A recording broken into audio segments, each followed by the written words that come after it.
they will have the safest and most capable technology, at least outside of China, for years to come, if not the entire decade and beyond. I just want to make sure that everyone's clear. This will happen. I have zero doubt. Of course, there are some Poindexters who'll argue, well, that's not, you can't possibly know that, not with 100% certainty. And that's true, I don't know, but I'm telling you it is going to happen, just so when it does happen, I can clip this video and go, well, I was pretty confident, and here we fucking are. Again, still batting 1,000, bitches. Now, an important comment there.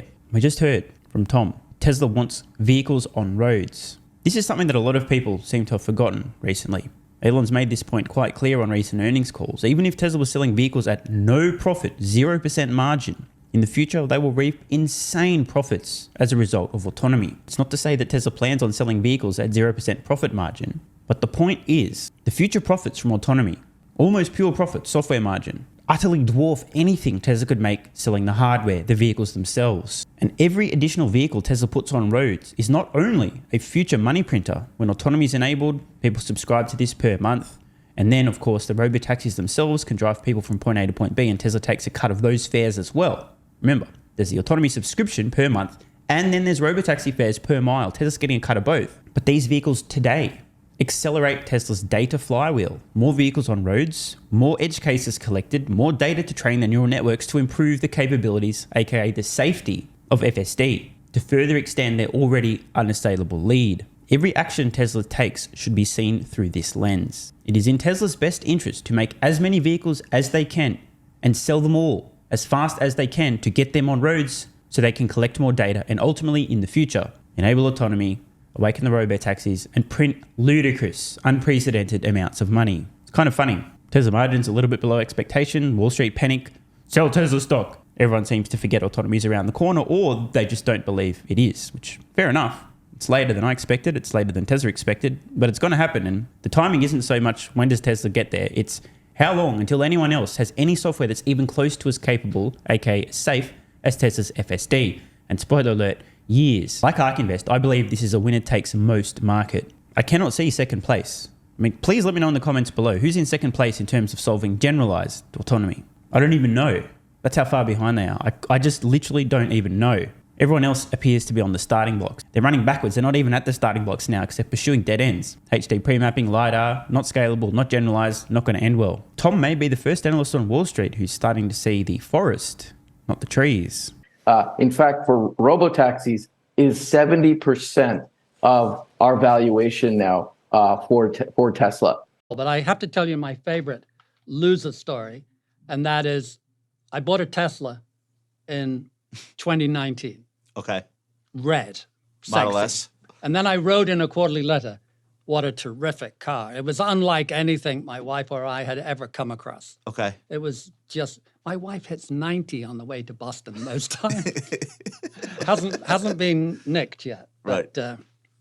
It's amazing. But I said, but of course, as a stock, different story, looks incredibly expensive. From that day, it's up 10 times.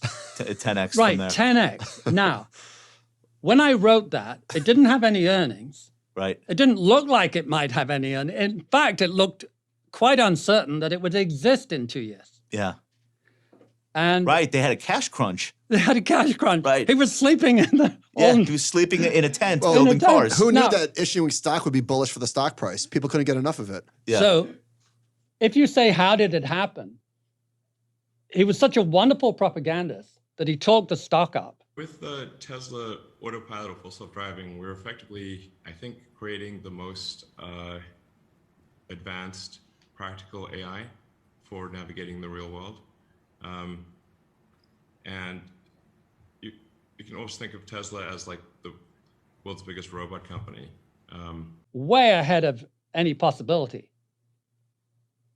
And then he sold lots of stock. In a filing, the company says it plans to sell up to $5 billion in stock at market prices from time to time.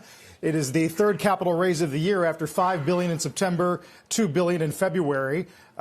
Yes. Got a lot of asset. Talked the stock up again. Yes. Sold a lot of assets over and over again Yeah. until he had generated out of thin air a massive amount of real buying power, which went straight into these mega factories. He manifested it. It was not only a magnificent management problem, given that you had the money, but it was almost miraculous management generating the money out of thin air, out of bullshit and charisma. Yeah. So, Now, if you can look at a company that's worth $1 and somehow imagine that it can talk its way to being worth $10, good luck.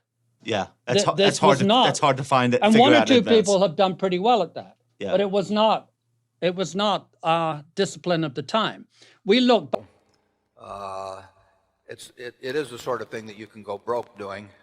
Bob Wilson, there's famous stories about him and Resorts International. He didn't go broke doing. In fact, he's done very well subsequently. But being short something where your loss is unlimited is quite different than being long something that you've already paid for. And it's tempting. You see way more stocks that are dramatically overvalued in your career than you will see stocks that are dramatically undervalued. I mean, it's the nature of securities markets to occasionally promote various things to the sky, so that securities will frequently sell for 5 or 10 times what they're worth, and they will very, very seldom sell for 20% or 10% of what they're worth. So therefore, you see these much greater discrepancies between price and value and on the overvaluation side.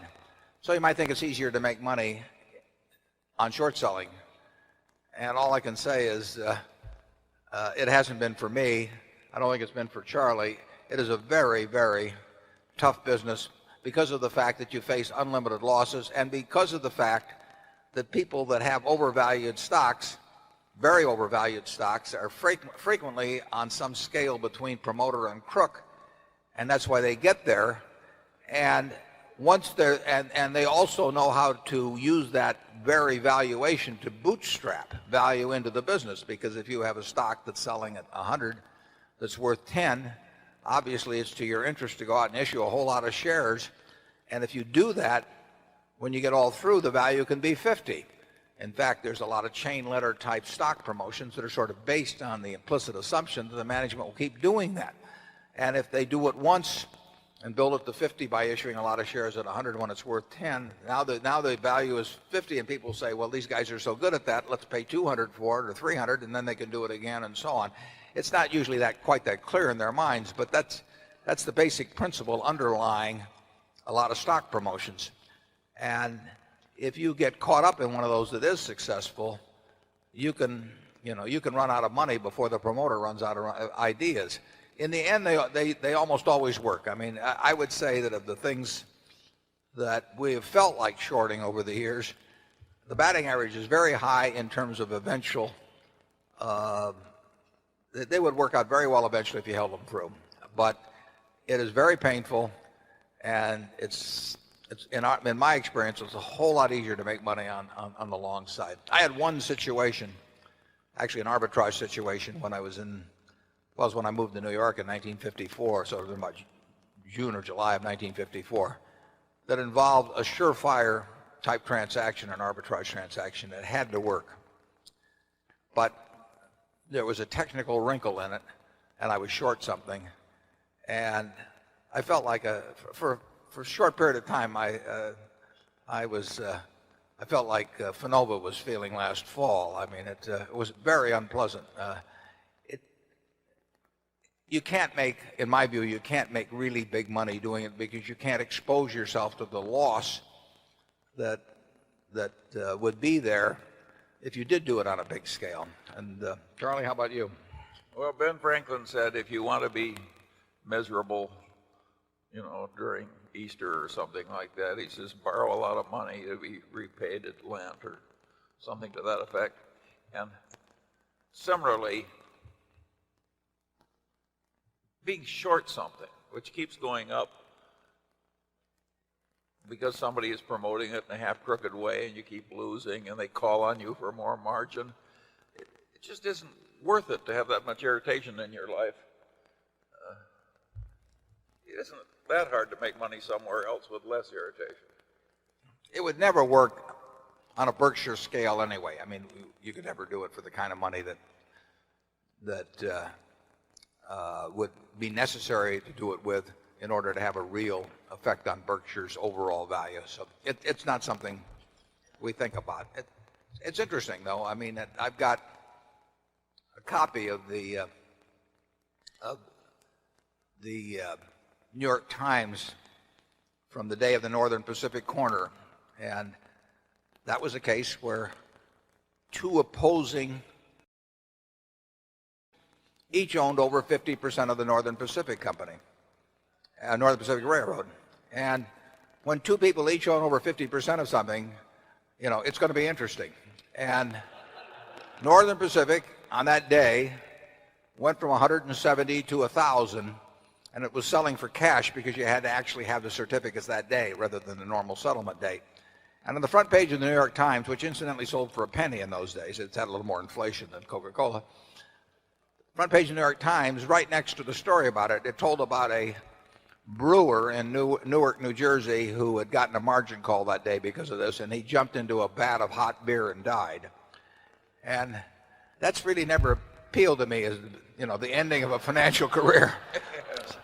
And who knows, you know, when they had a corner in Piggly Wiggly, they had a corner in Auburn Motors in the 1920s. I mean, there were corners. That was part of the game back when it was played in a kind of a foot. So that I've only met him once or twice, but yeah, that's it. I've talked with him, but not for quite a while. And would you invest in Tesla? No. Okay. Let's switch.